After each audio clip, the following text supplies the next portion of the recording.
के उनको एक नई दिशा देने के निमित्त है। और ऐसे में मुझे आप सभी को बताने में ये बहुत हर्ष हो रहा है कि आज जिस दया और करुणा की हम बात कर रहे हैं, सिर्फ ये दैवीय गुण नहीं है, लेकिन इनके अलावा अन्य कई सारे ऐसे ह्यूमन वैल्यूज़, एथिकल वैल्यूज़ हैं जिनकी आज के मानव जीवन में बहुत अधिक आवश्यकता है। 1936-37 से लेकर ब्रह्मा कुमारीज़ के द्वारा वर्ल्ड वाइड जितनी सारी सेवाएं दी जा रही है, इसे भले ही एक आध्यात्मिक संस्था के रूप में प्रसिद्धि मिली है, लेकिन आध्यात्मिकता के साथ हम जिन मूल्यों की शिक्षा देते हैं, जिन वैल्यूज़ को जीवन में अपनाने की बातें करते हैं, आज मुझे ये बताते हुए बहुत गर्व और बहुत हर्ष महसूस हो रहा है कि ब्रह्मा कुमारीज़ के द्वारा दिया जाने वाला ये वैल्यू एजुकेशन आज पूरे भारतवर्ष की 20 यूनिवर्सिटीज़ के द्वारा सिलेबस के रूप में एक्सेप्ट किया गया है, जिसके करस्पॉन्डेंस कोर्सेज और रेगुलर कोर्सेज चलते हैं। कहीं पूरे 100 मार्क्स के पेपर सब्जेक्ट होता है, तो कहीं पूरी डिग्रीज, जिसमें बैचलर डिग्रीज हैं, पोस्ट ग्रेजुएट डिग्रीज हैं, MBAs हैं, और जिसमें बहुत सुंदर सब्जेक्ट्स लिए जाते हैं, value education, spirituality, self management, crisis management, counselling and इस तरह के जो साइकोलॉजी है, उसको परमात्मा ज्ञान के आधारित ब्रह्मा कुमारीज़ के द्वारा जो ज्ञान दिया जाता है, पूरी तरह से सिलेबस डिज़ाइन किया जाता है माउंट आबू हेडक्वार्टर के द्वारा, और फिर वो उन यूनिवर्सिटीज़ में दिया जाता है। इसके अलावा नेपाल और मलेशिया की यूनिवर्सिटीज़ के द्वारा भी उसे स्वीकार किया गया है। और करस्पॉन्डेंस कोर्सेज होने के कारण आप अपने जो भी कारोबार या रिस्पॉन्सिबिलिटीज़ हैं, उसको पूरा करते हुए भी उन शिक्षाओं का लाभ ले सकते हैं। ये डिग्रीज हमारे सर्टिफिकेट में या सिर्फ कोर्सेज में एडिशन नहीं होगा, या उसके द्वारा कोई जॉब में इंक्रीमेंट नहीं मिलने वाली है, लेकिन ये डिग्रीज हमारी लाइफस्टाइल की डिग्री को ज़रूर बढ़ाएगी। तो ऐसे कोर्सेज को खासकर मैं इस बात को इसलिए छेड़ रही हूँ क्योंकि मैं देख रही हूँ कि जो भी स्कूल्स के प्रिंसिपल्स हैं, टीचर्स हैं, वो खासकर इन कोर्सेज को ज़रूर कर सकते हैं। ऐसे तो हर कोई कर सकता है, जिन्होंने भी 12th पास किया है, +2 पास किया है, वो बैचलर डिग्री के हमारे कोर्सेज कर सकते हैं, और जो ऑलरेडी ग्रेजुएट हैं वो हमारे MSc MBA के कोर्सेज कर सकते हैं। तो उसके लिए और अधिक जानकारी के लिए आप अम्बाला कैंट में हमसे संपर्क कर सकते हैं, जो वहाँ का PCT सेंटर भी है अनामला यूनिवर्सिटी की तरफ से, तो वहाँ से भी आपको प्रॉपर गाइडेंस मिल सकती है। और ये आप करेंगे तो आप अपने स्टूडेंट्स को या समाज को भी बहुत कुछ दे सकते हैं। हरियाणा के सभी गवर्नमेंट स्कूल के प्रिंसिपल्स को कई बार हरियाणा के एजुकेशन डिपार्टमेंट के द्वारा हमारा गुड़गांव में जो ORC Om Shanti retreat centre बना हुआ है, वहाँ पर ऑफिशियल प्रोग्राम्स रखवाए गए, ट्रेनिंग्स उनके कराए गए, ताकि वो वैल्यू एजुकेशन को स्वयं भी प्राप्त करें और आगे अपने टीचर्स और स्टूडेंट्स को भी दे सकें। तो मैं आज की इस मंच से ये आप सभी के लिए एक आशा अवश्य जताती हूँ कि आप सभी भी इन कोर्सेज का लाभ लेते हुए आगे बढ़ें। और जिस मेडिटेशन की राजयोग की बात आदरणीय दीदी जी भी कर रहे थे, उस मेडिटेशन के लिए आप सभी सुबह 7 से 8 या शाम को 7 से 8 यहाँ पर आ सकते हैं। आदरणीय नीति दीदी, निजा बहन यहाँ पर उपस्थित है आपकी सेवा के लिए। तो राजयोग की पूरी विधि को अच्छे से सीख कर परमात्मा से कनेक्शन हम सभी जोड़ सकते हैं। उसकी संतान होने के नाते हम सभी का अधिकार है उनके गुणों और शक्तियों से भरपूर होने का। जिस तरह से दुनियावी अधिकार को हम नहीं छोड़ते हैं, अगर मेरे हिस्से में 1 गज जमीन है तो मैं उसको भी नहीं छोड़ूंगी कि किसी और को दे दूँ। 201 में से 1 भी नहीं हम छोड़ना चाहिए, 201 है तो 201 पूरा लेना है। तो परमात्मा से मिलने वाला सुख शांति का अधिकार हम क्यों छोड़ें, और ये तो अविनाशी अधिकार है हम सभी का। तो अवश्य उस अधिकार को प्राप्त करने के लिए मेडिटेशन कोर्स जो कि टोटली निःशुल्क होता है, उसे ज़रूर ज्वाइन करें। और अभी मैं निवेदन करना चाहूँगी, इन सभी प्रवचनों के बाद हम सभी को आशीर्वचन देने के लिए हमारे बहुत ही सीनियर वरिष्ठ राजयोगिनी ब्रह्मा कुमारी राज दीदी जी से, जो झांसा से हमारे बीच पधारे हैं, और आपने इस ब्रह्मा कुमारी विश्वविद्यालय के साकार संस्थापक आदरणीय पिताश्री ब्रह्मा बाबा को भी अपनी आंखों से देखा है, उनसे आध्यात्मिक पालना ली है और पिछले 50 से भी अधिक वर्षों से समर्पित रूप से अपनी सेवाएं देते हुए आप मानवता के कल्याण में जुड़ी हुई हैं। अभी काफ़ी देर से आप अपने वरदानी दृष्टि से हमें लाभान्वित कर रहे थे। निवेदन है अब अपने वरदानी बोल से भी हम सभी को कृतार्थ करें। आदरणीय राज। ओम शांति, ओम शांति।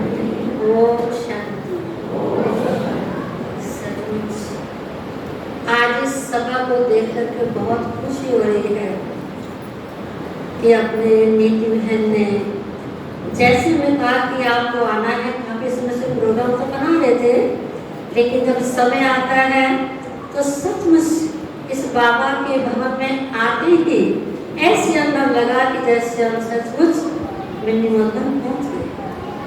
हर एक चीज देख करके ऐसे लगता था कि सचमुच कमाल है बाबा की कमाल कहेंगे ना।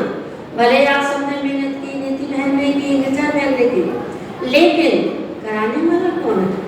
कर्म करावानहार हमारा बाबा है। तो जैसे बताया कि साकार बाबा की हमने पालना ली, सचमुच आप सब सुनेंगे कि कमाल है बाबा की। हम बचपन में ज्ञान में आए, भक्ति के संस्कार तो शुरू से थे। तो जैसे करनाल में हमने करनाल से ज्ञान लिया, पता चला कि दादा लेख रहा है, क्योंकि तब तो आपको पता है कि शुरू में कितने लोगों ने हंगामे किए। दादा लेख रहा जब उनको भगवान समझते हैं, बहुत लोग ऐसे कहते थे। तो वहाँ आर्य समाज थे जो बहुत ऐसे समझते थे। तो ब्रह्मा बाबा 2 घंटे के लिए करनाल में आए। तब स्कूल पढ़ते थे तो दादी ने संदेशा भेजा कि बाबा आ रहे हैं, आप सबको पहुँचना है।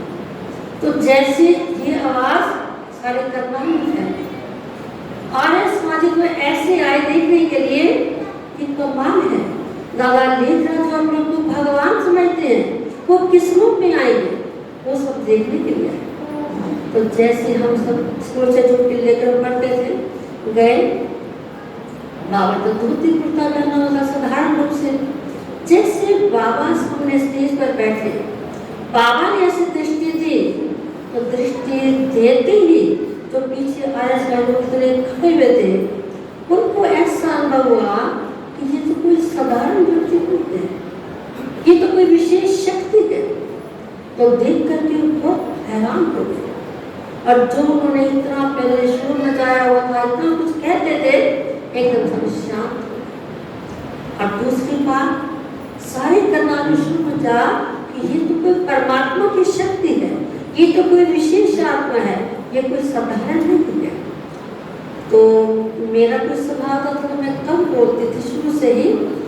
तो क्या हुआ, जब हमने मधुबन जाना था तो करनाल से तो बहुत कन्याएं निकली हैं और काफ़ी कन्याओं ने अपने जीवन को समर्पित किया।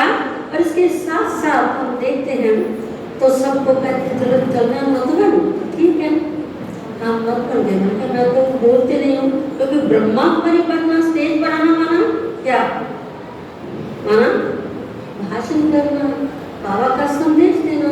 तो मैं इतना बोलती नहीं सकती हूँ। तो पता नहीं क्या हुआ, जैसे हम मधुबन पहुंचे, सब बहनें मिली बाबा से। जब मैं बाबा के सामने गई, बाबा की झोपड़ी में, मैं चुप करके बैठी। मेरे मुंह से आवाज निकल धीरे धीरे, बाबा मैं बोल नहीं सकती हूँ। फिर बोला मैं, बाबा मैं बोल नहीं सकती हूँ। किसी बार फिर बोला तो बाबा ने जवाब दिया, बच्ची ये भी तो बोल रही हो ना कि मैं बोल नहीं सकती हूँ। ऐसे तो बोलना है, ऐसे तो बाबा का संदेश देना है।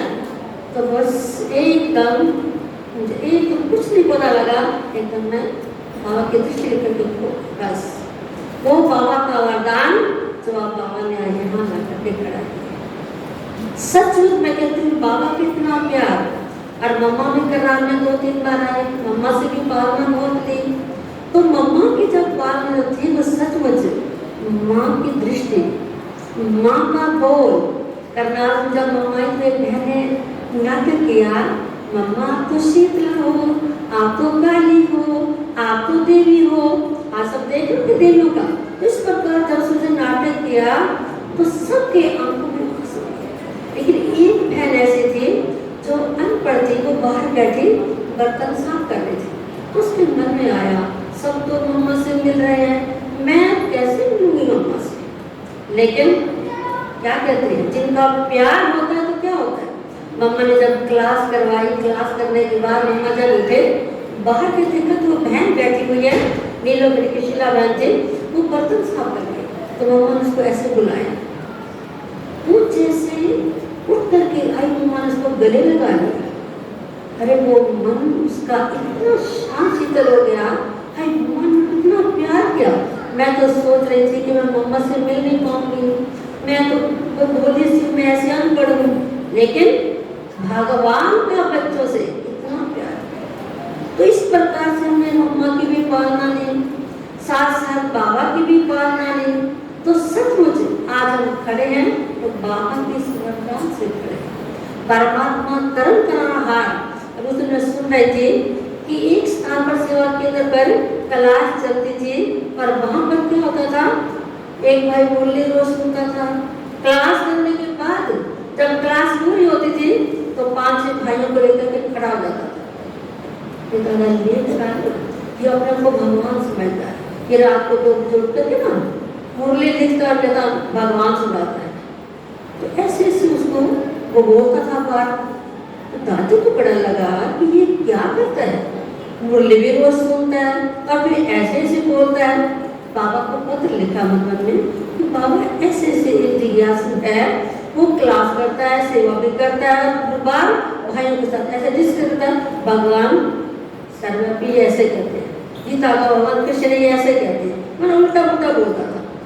तो दादी ने कहा, बाबा ने कहा अच्छा कोई बात नहीं, बाबा बड़ा डिसर्विस कर रहा है। तो बाबा ने क्या जवाब दिया, बच्चे वो डिसर्विस नहीं कर रहा है, वो छटाई कर रहा है। जो बाबा के बच्चे होंगे, बाबा के पत्नी के जो निश्चित बुद्धि होंगे तो नहीं होंगे, वो चले जाएंगे। फिर कुछ दिन के बाद क्या था, मैं तो मधुबन जाना है। बाबा ने कहा इस बार मधुबन कैसे लेके जाऊंगी, ये तो ऐसे ऐसे डिसमिस कर रहा है। फिर बाबा को पत्र लिखा था, कहते नहीं मैंने जाना है। बाबा को भले आए, कोई बात नहीं, बाबा का बच्चा है ना, आएगा तो मधुबन आएगा।